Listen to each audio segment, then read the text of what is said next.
New Thought Media Network. We are a global broadcast network of positive music, media, and entertainment, inspiring humanity's evolution along the journey of enlightenment and creating a world of love, peace, empowerment, and prosperity for all. New Thought Media Network. Positively inspiring.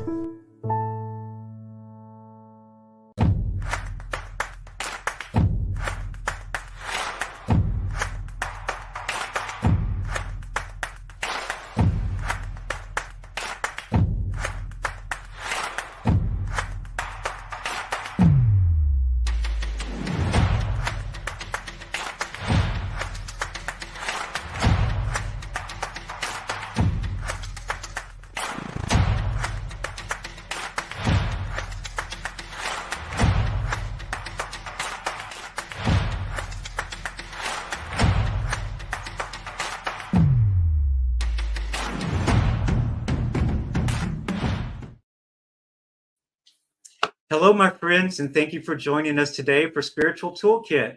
My name is Brock Ford, and I am your host. And joining me on the team is producer Peter Millar and our New Thought Media Network founder, Robert Brzezinski. The idea for this show came from my sincere desire to be of support and a voice for the disenfranchised, the struggling, and hurting people within my reach, to offer spiritual and ethical practices that helps others transform their lives, relationships, and careers. And it's my hope that we can support others on their path to their passion, their dreams, and their best life, building a bridge of understanding, healing, and thriving for all. So we will have guests from all walks of life talking about real life and navigating its twists and turns and living triumphantly. So today, my guest is Mr. T.J. Woodward, an inspirational speaker and educator who enlightens and entertains the audiences around the world. Utilizing his captivating and authentic style, he assists people in changing the way they exist through his informative and dynamic talks and training. He's the author of 3 best-selling books: Conscious Being, Awakening to Your True Nature; Conscious Recovery, A Fresh Perspective on Addiction; and Conscious Creation, 5 Steps to Embracing the Life of Your Dreams. As an addiction treatment specialist, TJ assists treatment programs in achieving brilliant results through his program development, curriculum designing, and clinical training. And in 2018, he was given the honor of being selected as a thought leader on wholehearted.org. And y'all, that's a prestigious award. And in 2017, TJ launched the Conscious Recovery Method, which is a groundbreaking and effective approach to viewing and treating addiction. TJ is a graduate of the Spiritual Development Program and the Leadership Development Program at Unity Institute. And y'all, he was the founding minister of Agape Bay Area in Oakland, ordained by Michael Bernard Beckwith. TJ also hosted the Conscious Being radio show on Unity Online Radio and the Awakened Living TV show in San Francisco. That's a lot of accomplishments, y'all. So with that said, let's welcome my dear longtime friend, Mr. T.J. Woodward, to Spiritual Toolkit. Oh my gosh, it's so good to see you. And I love that I'm able to say, good to see you, Reverend Dr. Brock Ford. What a treat. So happy to be here. Thank you so much for joining us. A lot's happened since we actually last saw each other. I actually don't think we've seen each other in like 10 years in person. I think that's right. So at any rate, so let's not go that long again, but thank you for joining us. I know it's going to be a wonderful conversation today. Everybody is going to get so much from it. So thank you very much for being here. I'm so honored. Thank you. So if you don't mind, let's go way back and let's start with your growing up. You know, I believe you grew up in Indiana, Dallas, and you can tell us wherever else. But tell us about growing up and what your family life was like. Well, I'm happy that you asked the question, and you know me, I like to dive in and go deep. And so I'm going to tell you really some things about my childhood that have not only informed my own spiritual journey, but also have made me uniquely available, I would say, to assist others now. And when I think about my early years, the first thing that comes to mind is how filled with happiness, joy, awe, and wonder that I was for the first 5 years or so. And I remember I literally remember those hot summer days in Indiana, mesmerized by a blade of grass and a butterfly and just feeling like the luckiest person alive. And I grew up in a society, like I would say most of us do. I'll say it this way. Every year, my mother on our birthday took us for our portraits. And every year, I think it was like Olin Mills or Sears, and some of us are old enough to know what that means. We would have our portrait taken on our birthday. And she often tells me by the time I was 4 years old, she realized I was probably going to be gay. And I show her that 3-year picture on my 3rd year birthday. And I say, Mom, what took you so long? And the reason I start with that is because I was this effervescent little gay boy in Indiana in the late 1960s. And really, the world wasn't quite ready for that, or at least a large portion of the world. I felt very loved and accepted in my home. But when I went out into the world, it definitely wasn't okay to be this boy who talked like a girl, walked like a girl, and threw like a girl. There are so many layers to that conversation. But by the time I was 7 years old, I had a profound experience of closing my heart. And I decided some really huge things about myself and about the world that I understand now became kind of like my core operating system. I am not lovable. I'm not good enough. I'm unworthy. And that became my operating system for many, many years until I got into recovery and discovered New Thought. So that's the short version. That's good. How did you find New Thought in recovery? Go ahead. It's interesting because I got sober in 1986. So I got sober when I was almost 21. You know, that experience of closing my heart caused many years of a lot of pain, a lot of dissociation, honestly, and disconnection from my true nature. And so when I discovered weed and alcohol around 13 or 14, it brought so much relief. It's funny, I was thinking back, I started drinking and using at my church. That was the first place I discovered it. So there's a story, but I was gonna ask you, did you grow up in church? So save that story and don't forget, say that next. I absolutely won't forget it. There are some funny stories, and it's very timely, actually.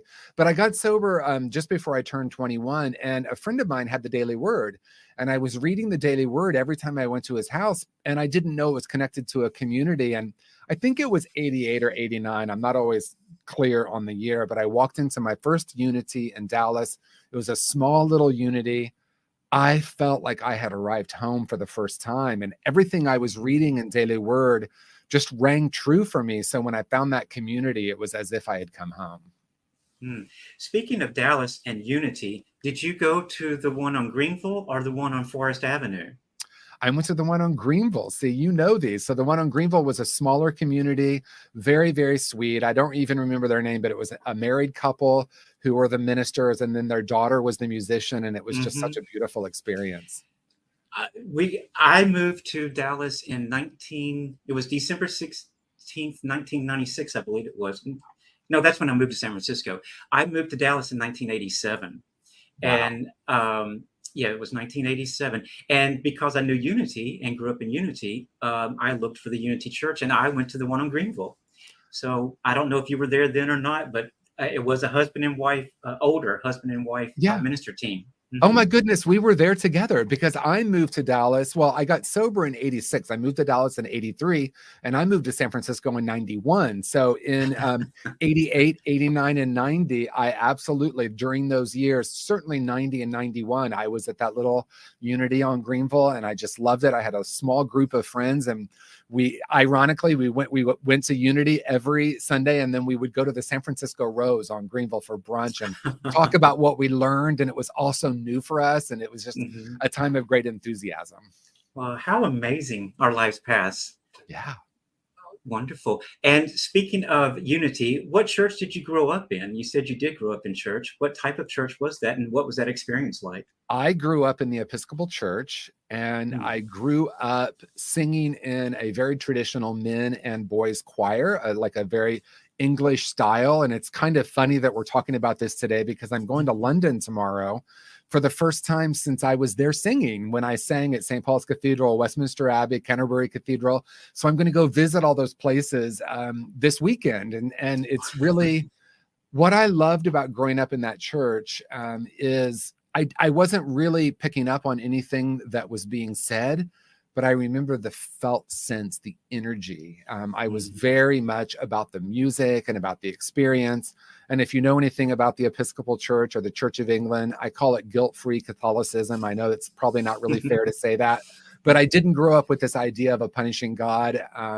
What I did grow up with is a sense of comfort when I was at church. So it's always been kind of a place that feels safe and comfortable for me. And I know that's not everyone's story, which is sad to me, but it certainly was my story. You know, I think, I grew up in a Southern Baptist family. My grandpa was a preacher, but at any rate, I remember I was dating an older guy in Memphis before I left. And he was an Episcopalian. And so we went to St. Mary's Cathedral in Memphis, and I would go with him occasionally.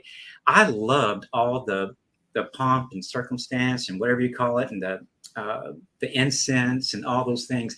I loved going there. I felt so at peace in the cathedral. Yeah, I loved it, but it wasn't anything like my Unity teachings that transformed my life. That's right. Yeah. I mean, when I think about it now, I think just like you, I loved the pomp and circumstance, and I grew up singing in the choir in the cathedral in Indiana. And it was just this beautiful thing. My dad had been in the choir since he was a kid. And so there was this long tradition, and tradition is such a great word, to attach to that religion. And I certainly wasn't getting the message that I heard when I walked into my first Unity that really rang true with my soul. Like, this feels true. There's one power and one presence. The truth of who I am is infinite. These ideas that were definitely not being taught at the Episcopal Church. Yeah. Yeah. It was freedom for us when we heard that. Yeah. And not only freedom, but when I first heard that I'm one with God, and that everything is okay with me, it was an unbelievable release for me. And I'm sure it was that way for so many people when they first heard those words at Unity. So praise God for Unity. Yeah. Well, and I know your one focus of your show is diversity. And obviously as a gay boy growing up in the Episcopal Church, I feel very, very fortunate because my first gay role models were older men who sang in the choir, who were very kind and loving. We had an openly gay priest growing up. And, if I think back, that was Indiana in the 1970s. It's kind of remarkable, really, that was my experience. And then, I have the opportunity of meeting people who, unfortunately did not have that experience, that were taught there's something fundamentally wrong with you because you're gay and you're going to hell. I know people who went to conversion therapy. So there are so many layers that I didn't experience, and I'm really grateful. And at the same time, what I love about Unity and other New Thought traditions is it can be such a place of healing for people who grew up with those messages, to have a new experience of what we call God, or a new experience of spirit. So true. When we first hear that we're okay and that God loves us no matter what, it's very enlightening. At least it was for me. So enjoy that. Let's talk a little bit about, you went from Unity to, as I said in your bio introduction, to Agape. Tell us a little bit about that switch. And I know that I visited your church in Oakland a couple of times when you were there. Yeah. And it was a very sweet community there as well. But tell us a little bit about your transition to Agape. And I know you have a wonderful relationship with Michael as well. A lot of people probably love to hear about that. But tell us about that a little bit. Yeah, I mean, I don't know which version you want, but Michael Beckwith has a term that I love, and that is the pain pushes until the vision pulls. And I like to be fully transparent. So when I had the calling to go into ministry, I absolutely decided that I was the heir apparent to Unity San Francisco, and that I was going to be the senior minister there. And let's just say the universe had different plans. And it was a painful time in my life, and it was a transformative time in my life. And I look back now and I have a great awareness or an understanding of what we call chemicalization. And if someone's not familiar with that term, it simply means our consciousness is raised to a higher level than we are currently operating. And when I had the calling to go into ministry, I went to our then minister, Reverend Maureen Bass, and I said, Maureen, I have kept this for a year. without telling you, but I've had the calling to go into ministry. And she said, "Oh dear, are you sure you're ready for that? Just fasten your seatbelt, darling," with her Southern accent. And that was the experience for me, because what had happened at that time of my life, and, I won't go too deep into the details, but I had kind of forgotten the truth. And when I say forgotten the truth, I had really built a lot of my life in a very egoic way. And full transparency, I was using Unity principles to manifest more stuff, right? I had this successful business. I had the house on the hill in San Francisco. I had this thing of wanting to look good again. And when I had the calling to go into ministry, I had an awareness that a deepening would be required. And I even had an awareness of some of the way I was living my life was probably not going to be congruent with my new awareness of how I wanted to be in the world. And so there was some difficulties there. I was ultimately, I was president of the board at Unity San Francisco for a long time. Then I became ministerial associate. When I went back to ministerial school, I attached. That was going to be what I wanted. I wanted to be senior minister, and it just didn't work out that way. And so through discernment and through trusting vision and through some painful experiences, I started an independent New Thought Center in 2012 that was called Awakened Living. And we did that for 4 years until Michael Beckwith reached out to me and asked me if I wanted to be the first satellite of Agape, which is obviously a massive honor, and so much congruency in consciousness with Michael and his teachings. Of course, it was a yes. So we affiliated with Agape. I became ordained through Agape during that time. And for the next 3 years, then I was the senior minister of Agape Bay Area. It was a beautiful crowd of people there. I remember them. Thank you. I remember Allison. It's so interesting. I had a 30-minute phone conversation with her this morning. Oh my goodness. Tell her I said hi when you speak to her again. But so tell us a little bit about, I know you did talk about your past and you did some drugs and things of that nature and were addicted to certain things. Tell us a little bit about why you're so passionate about addiction and recovery now. And I know that when we go through things, just like with the deaths of my mom and sister and dad, it catapulted me into the ministry. It changed my life. So I know that those things happen, but give us sort of a scenario of that, if you would. Yeah. Well, around the same time, I went back to school. I went to school at Unity Institute, and that was a 5-year process. I believe it was like from 2005 to 2010. Around that same time, in 2008, I started working in the addiction treatment field. And at that point, I was a little over 20 years sober. And I promised myself I would never work in treatment. That was not my path. And again, my idea was that I was going to be senior minister of a community, and that was my path. And, I thought I knew that was it. And when I started working in the addiction treatment field, I fell in love. I fell in love with the transformation that could happen. And I realized something that was so powerful, Brock, for me. And that was, I walked into a situation where people were at the most desperate moment of their life. And what I discovered is they were so hungry for transformation, even if they weren't aware of their own hunger for that. And I saw the clinical approach being one that was very diagnostic. What are your symptoms? What is your diagnosis? And how do we treat? And I came in the midst of being at Unity Institute, in the midst of this transformation, in the midst of my life kind of falling apart, and me realizing there was a much deeper awareness and a deeper approach to living life. And I came in asking the question, what if our clients aren't broken? What gets created when we look at them as their diagnosis or look at them as broken in some way? And so I came in asking the question, how do we help them or hold a space for them to remember their own divinity? And honestly, Brock, not many people were saying that in the recovery world back then. This was 2008 and 2009. And now it's definitely become more mainstream. And I'm sure we'll talk about, what transpired from that moment. But I just fell in love with the work, and I fell in love with being a voice for, simply said, bringing new thought principles into the addiction recovery space. What a wonderful thing that is, TJ. I'm so proud of you. And so glad that you're doing that and bringing that service into the world, because I know that I went to a couple therapists back in my 20s and even in my 40s, and I didn't go into any kind of treatment or a recovery type program or anything like that. Mine wasn't about that, but it was, all of the treatment was so clinical. Yeah. And it seemed so foreign to me. And I knew even at that point that it really needed to come from within me. Yeah. And from within and out.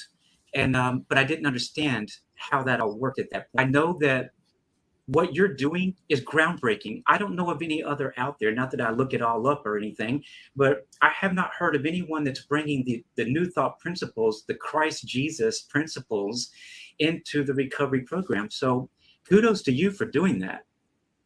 Thank and you. What a blessing. Yeah, thank you, Brock. I really feel passionate. I think the clinical work is important. I'm thinking of a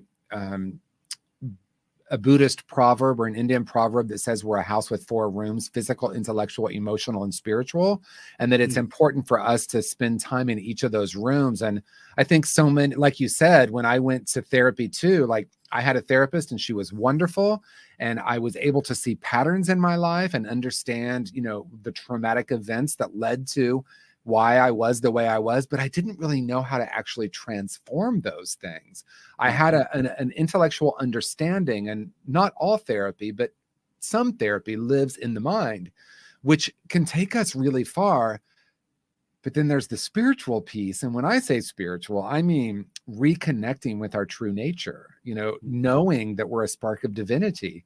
That's not something that's always explored in recovery circles. So when I started Conscious Recovery in 2017, 18, it became my life's work to bring this message, and more than a message, an experience for someone to recognize or recognize their own true nature. So how do the people that are attending process or think about, or what do they say when they hear the new thought principles that you're talking more about within and spiritualness versus pills or therapy or something? How do they respond to all that? Do they know about that, or is this all brand new to them? It's kind of a mixed bag. I mean, one of the things that I realized when my book came out, which was 2017, a lot of therapists would read it and say, oh my gosh, this is really what I do. I really do behold the perfection in my clients, but that's not really what's taught in school, right? And so there's amazing schools that are doing this work, like CIIS in San Francisco, and there's one here, Santa Monica College, where they really are doing depth psychology and spiritual psychology. So what's happening right now, and what I love, I'm thinking of a couple of friends of mine who are very much science-based, and I come in, the spiritual guy, and we're coming to the same conclusion. And that conclusion is, if we disempower people through looking at them as broken and telling them that there's something wrong with them and they need to somehow fix themselves, we're not getting the same effect as what if you have the power within you to heal. And recovery is about what needs to be unlearned and dismantled so that you can return to your true nature. It's a very exciting time, I think, to be alive. And I'm so grateful I'm a part of this shift in awareness within our field. Peter's got a question, I believe. Peter, you want to speak up? Hi. Yeah, TJ, I find this fascinating. If, as I understand it, the predominant model for recovery in America is 12-step.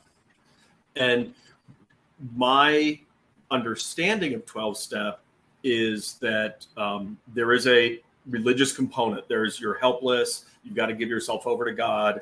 I know that in more modern thought, they say, well, God can be however you perceive it to be. But the original 12 steps reference God several times. Yeah. And unity, as you guys have been talking in New Thought, is the divine exists within us. It's not externalized.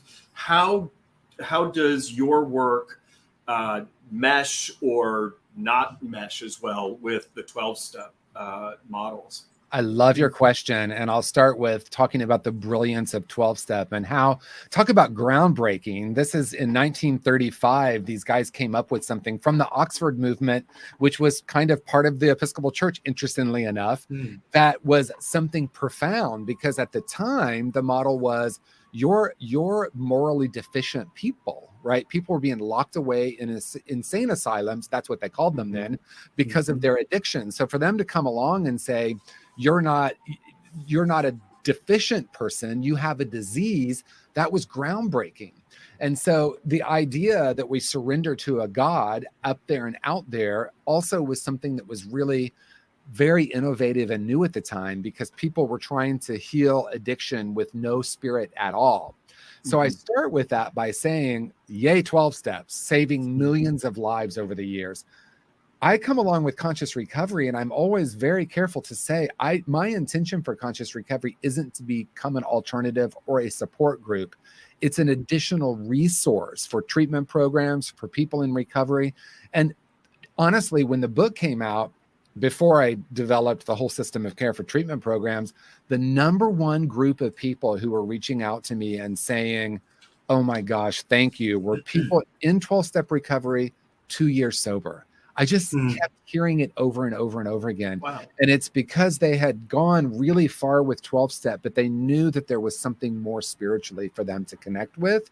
And they also knew there was something deeper to heal within themselves. Because with conscious recovery, I'm very curious about how we heal the underlying root causes of the addiction, not just treat the symptom. Okay. Thank you. Yeah. Thank you. Thank you, Peter.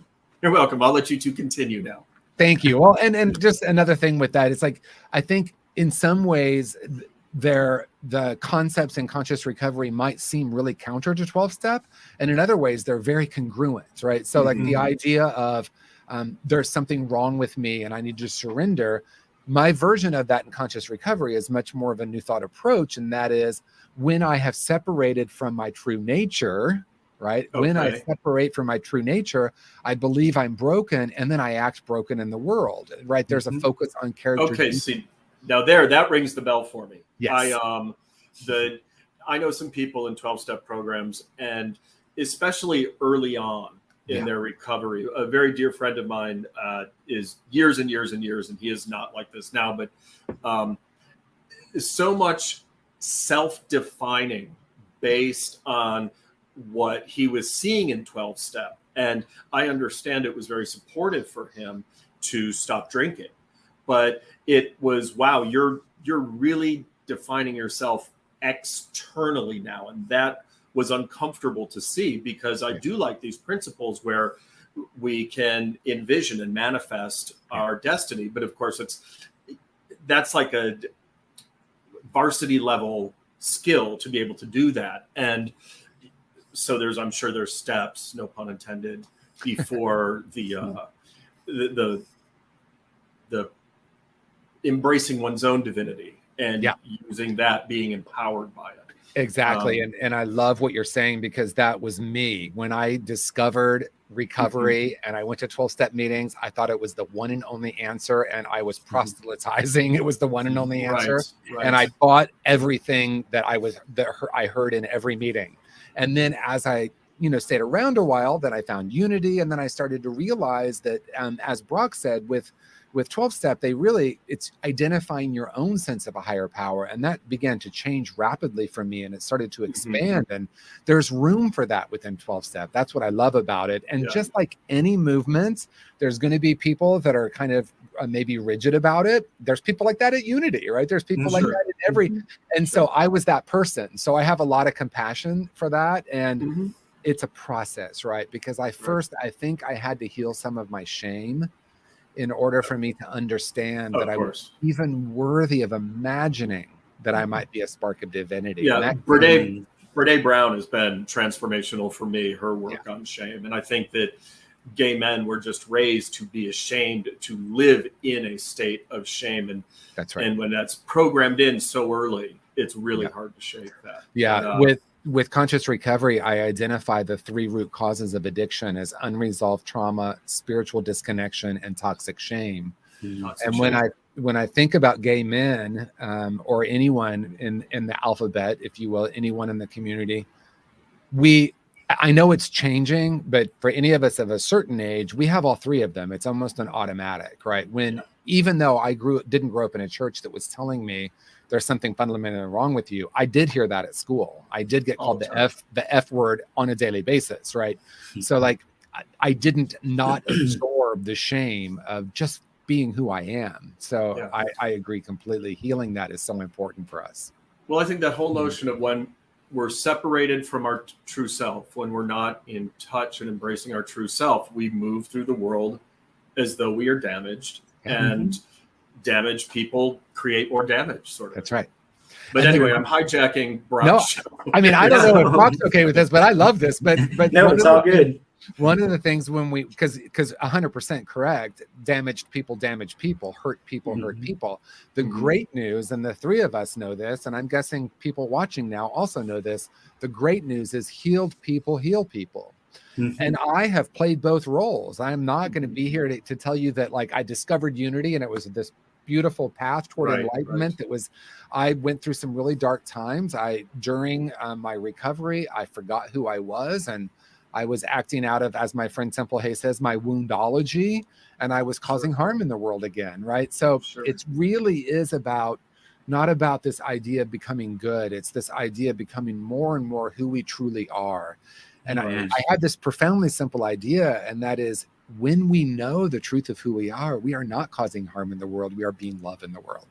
It's true. It's true. And let's take what you just said, we are being love in the world, not causing harm, because right now, let's take that into our process, into our hearts as we go into a break. Peter, we need to take a break for a few minutes. We're 30 minutes in, and everybody stay tuned. Run to the bathroom really quick if you need to, get something to drink, and we'll be back in 3 minutes. All right, here on the New Thought Media Network. Yes, sir. New Thought Media.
Stop acting like we're strangers. If we could see underneath, we are one family, and it don't matter where you come from. Every heart beats to the rhythm of one love, one love, one love. Every heart beats to the rhythm of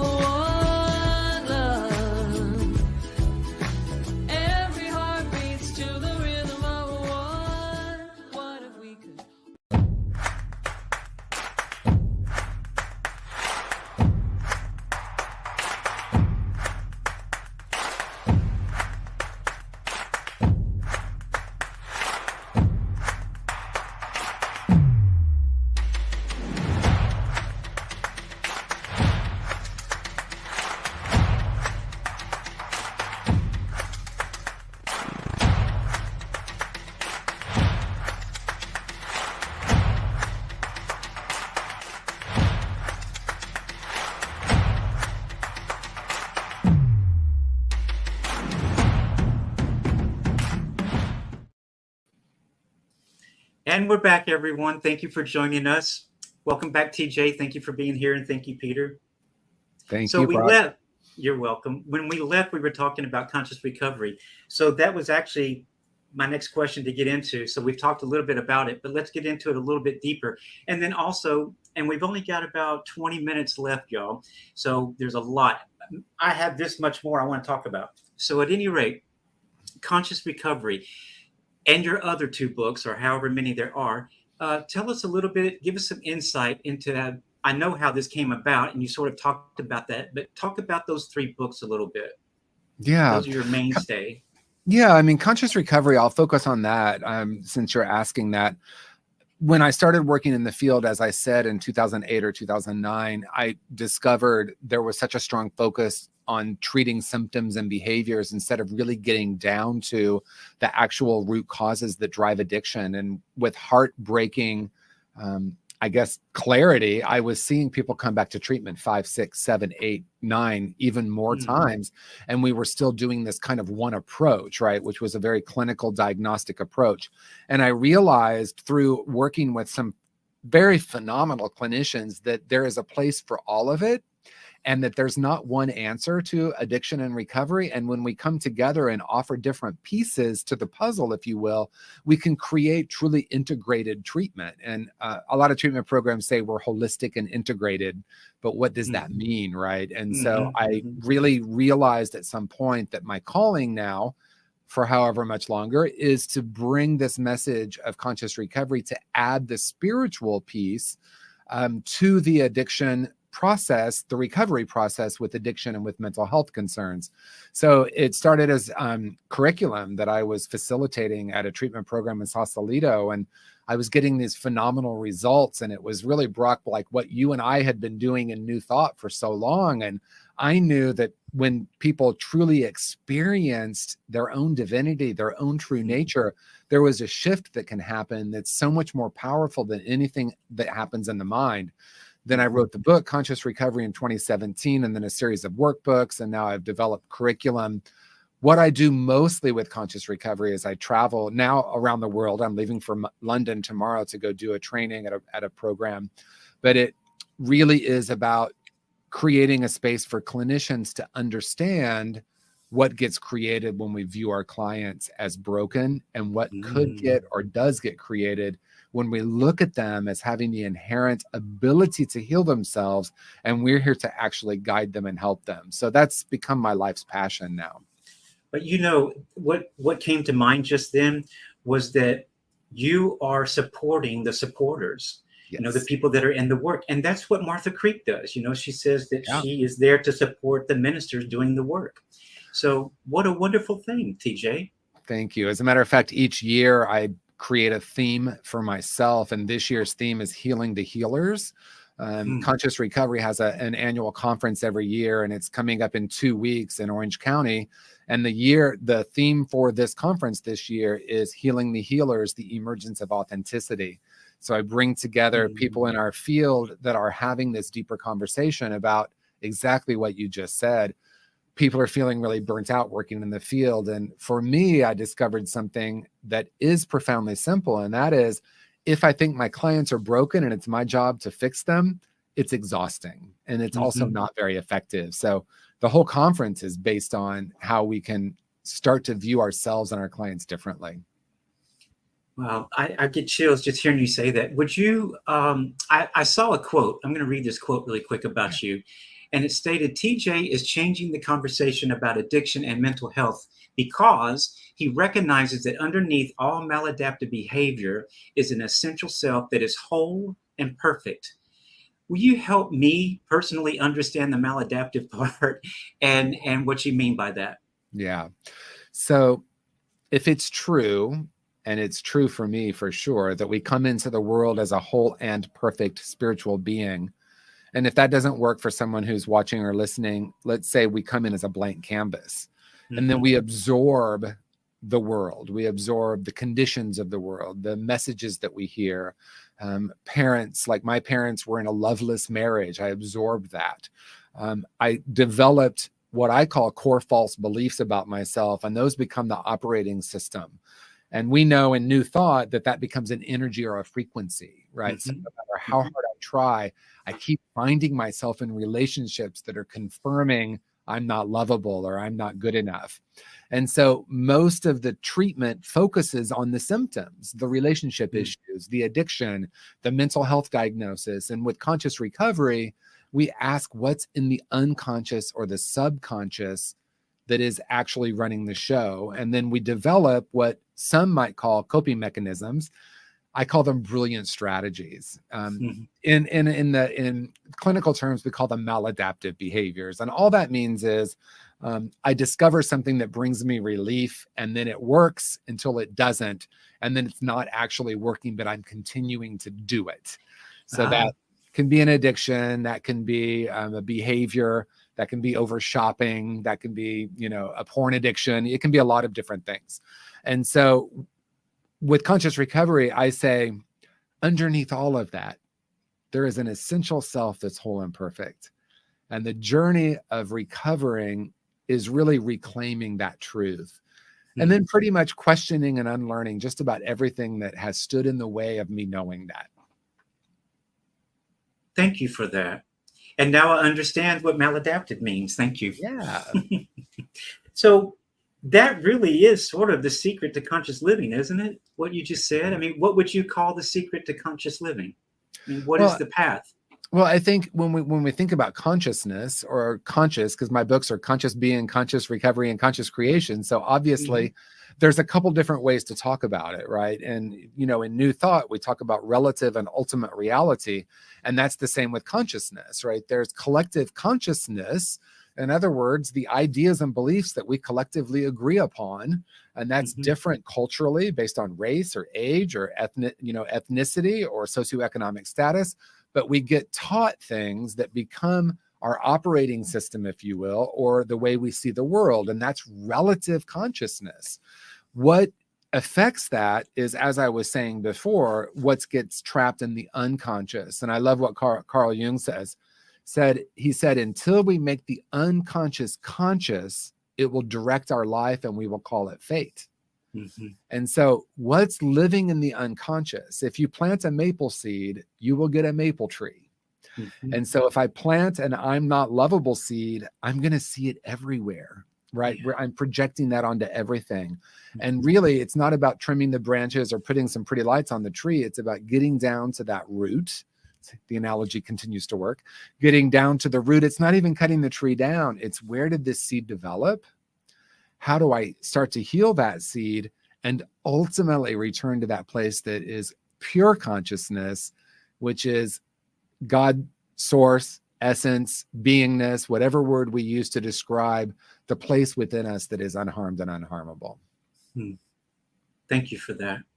Yeah. And I hope that everyone watching this now and watching this later, we have a lot of people that look back at these over the week. I hope that they hear this particular part. Thank you for that. Thank you, Brock. So would you be willing to read a passage from one of your books? It's interesting. You asked me that, obviously, when we were in the green room and I'd opened to a page. And what's interesting, Brock? It's what we were just talking about. And that, I literally just opened it to a page. So I'm going to read from my book, Conscious Creation, which is my newest book. And conscious creation is this 5-step process to create in the life of our dreams that I created. And one step in this, or one piece in it, is the O.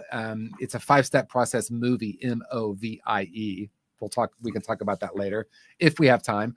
But the O is overcoming core false beliefs. So it's very interesting. That's what I opened to. Unconscious patterns. Thought does have power. You can change your thoughts and thereby alter reality up to a point. But thought is not alone in this reality changing process. Thought and action are often fueled by emotion, and emotion is associated with something deeper. The unconscious filters that color our worldview, the structural elements of our reality that I'm calling core false beliefs. Core false beliefs are certain types of belief that are grounded not in fact, but in emotion and memory. Core false beliefs are ideas about ourselves. Let me say that again. Core false beliefs are ideas about yourself that are held deep in the unconscious. Deeper than thought, they are your primary filters, and they have become embedded in your body and even in your energy field. These beliefs are what have produced and written, cast, directed, and filmed the old movie you're now trying to transform.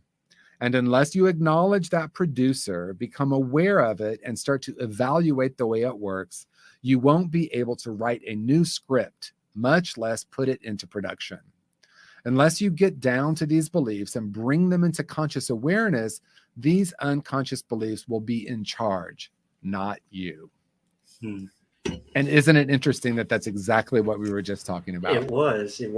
It's all divine order, right? Absolutely. And that was very powerful, what you just spoke about. And I wrote down primary filters. I want to remember those two words. Thank you for that. Thank you. And do you have that book with you right now that you just read? I do. Hold it up so they could see there we go. If you can see, it's Conscious Creation. It's a movie projector, because the idea of the book is that we're projecting onto a blank screen or a blank canvas and calling it reality. And when we're using those primary filters, whether that's, I had this very interesting thing in my 20s. I had a core false belief that I was unlovable, but I also had a core belief that people were going to like me. So I walked around in the world with everyone liking me, but I just couldn't connect to someone actually loving me. So that's what we're talking about. That's the projector. And as our friend Byron Katie says, we walk around with a piece of lint on that lens, and we see it everywhere, and we think it's happening in the world, but it's really about clearing that lens. As a matter of fact, I opened this book with that paragraph from her book, Loving What Is, because her work has been so transformational in my life. It has for me too. I want to chime in here for a second. I went to your website, TJ, and I think there's three of your books there: Conscious Recovery, Conscious Creation, and Conscious Being. I want to make sure people see that. I'm definitely interested in reading these. And I wanted to chime in. Are you familiar? It was written maybe 2 years ago, I think, maybe 3. A book called What Happened to You. It's a collaboration of Oprah Winfrey's, actually. And let me find the other author. If it's who I'm thinking of, it's very interesting. I was just reading her post about it yesterday. Bruce Perry is the other. Yeah. Because that I'm fascinated, and just like I'm sure everyone who's watching and who you've spoken to, it's really can be an excavation process to really get down to those messages we learned, that it's the seed under the soil that's growing. We don't even know. And I found, I've not read the entire book, but I found a lot of passages in that book and a lot of the explanation about how we are programmed from a very early age.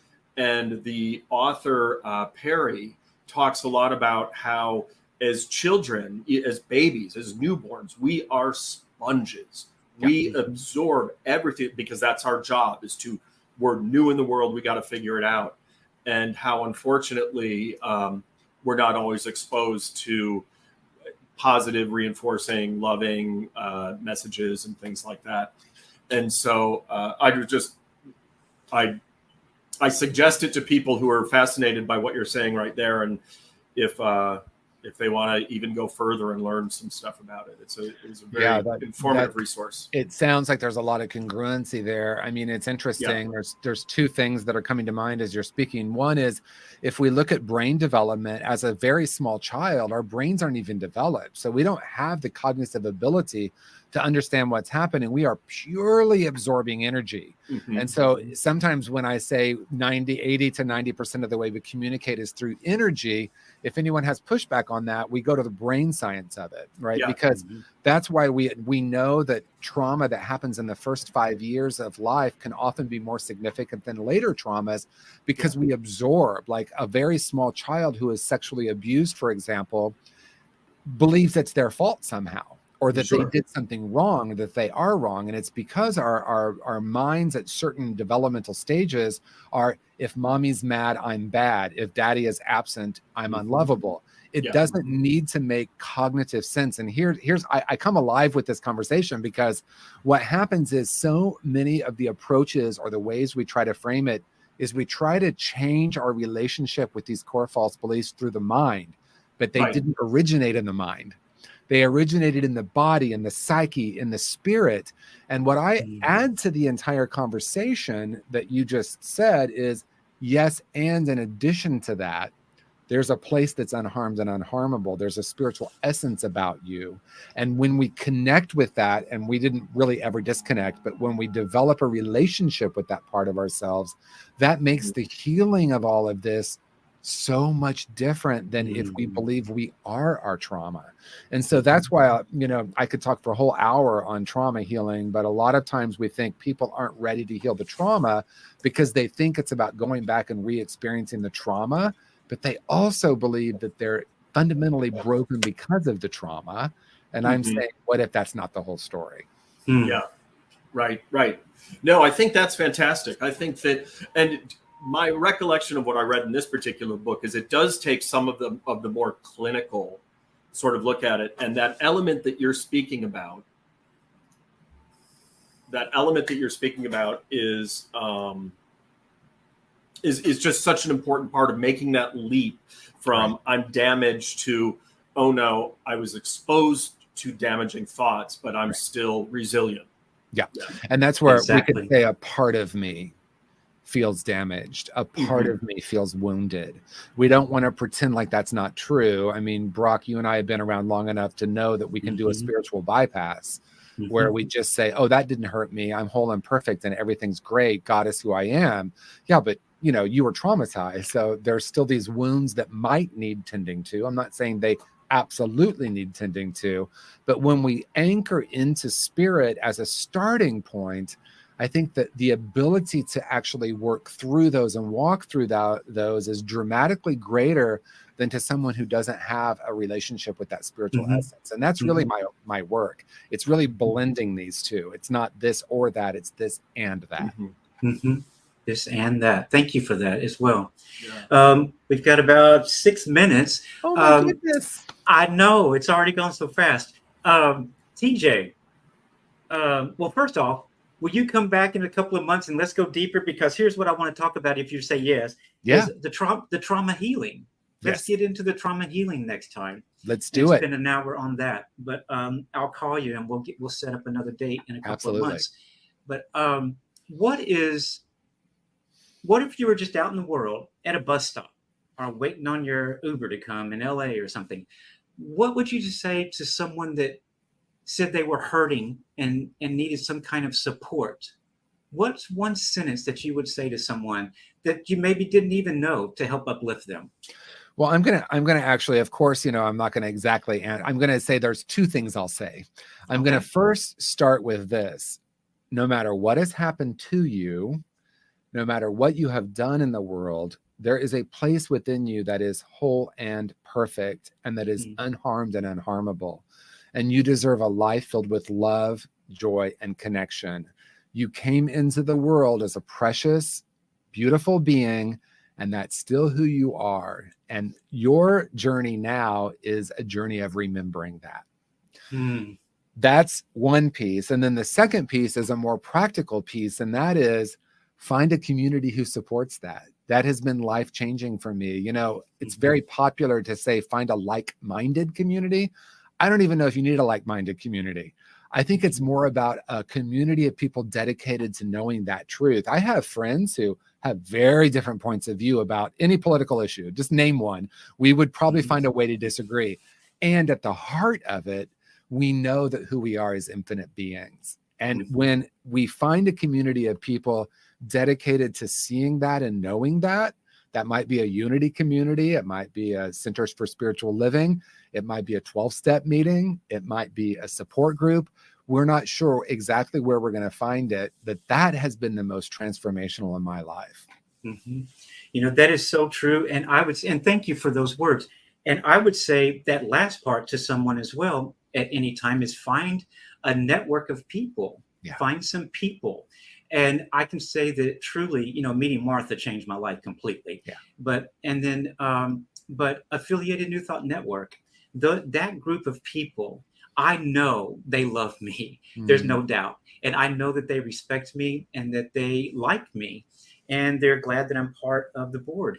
But what I get from that is people who see me. Because a lot of people don't see us when we're just walking down the street. They don't know us, or they can't feel our energy, or maybe they can.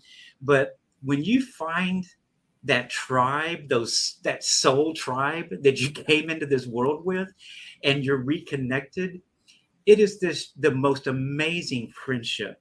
That's of right. knowing for each other that we are what you said, whole and perfect. Right. And born this way. That's so right. Thank you for that. And I hope that everyone has a community like that. And if not, call us and we'll help you find one. Yeah. But Unity certainly changed my life as well, finding that community. So thank you for that. Absolutely. And TJ, I'm going to have to say goodbye to you in a few minutes. I would love to stay for another hour. But Me too. At any rate, but we will come back another time. And I wanted to remind everyone that's watching now and that watches it in the future that TJ is available for guest speaking and workshops. I believe he said it a little bit earlier, but you can check it out on his website, all of his information on his website, which is tjwoodward.com, tjwoodward.com. And so check out his website. There's a plethora of information, and join him sometimes if you're in the area where he's going to be speaking. It'll be a remarkable experience. TJ, thank you so much. I love you. Peter, thank you. So I guess we come to the end of our show. So TJ, I'm grateful for your participation and sharing such interesting, thoughtful, and helpful information. Thank you to all of our viewers and subscribers, and to Peter, our producer, and a shout out to Robert Brzezinski, the founder of New Thought Media Network, and for allowing me to have this show on here. And join us next week when we meet with founder of Urban Angels San Francisco, Nelson Berry, a really dear good friend of mine. Yeah. He's the one that got me into working with the unhoused and things of that nature. So I'm looking forward to having him. So y'all come back and meet Nelson next week. And make sure to check out all the other great shows on New Thought Media Network at ntmedia.org. Good night. Come back next week for Spiritual Toolkit. And don't forget to check out ntmedia.org on New Thought Media Network. Thank you so much, TJ. Thank you, Peter. Thank you, Brock. Love you. Love you too. And blessings to everyone.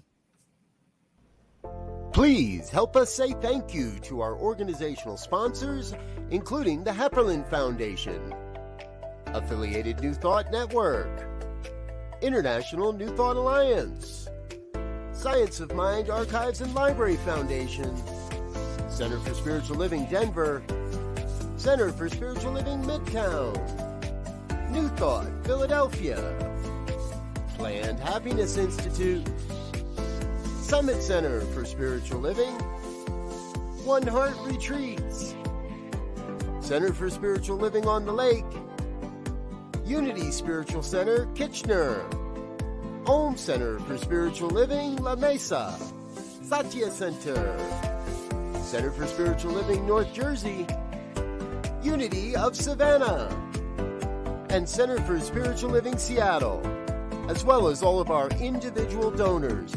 Thank you for making New Thought Media Network a place to be. Please come be you. And remember, like, share, and subscribe. New Thought Media Network, positively inspiring.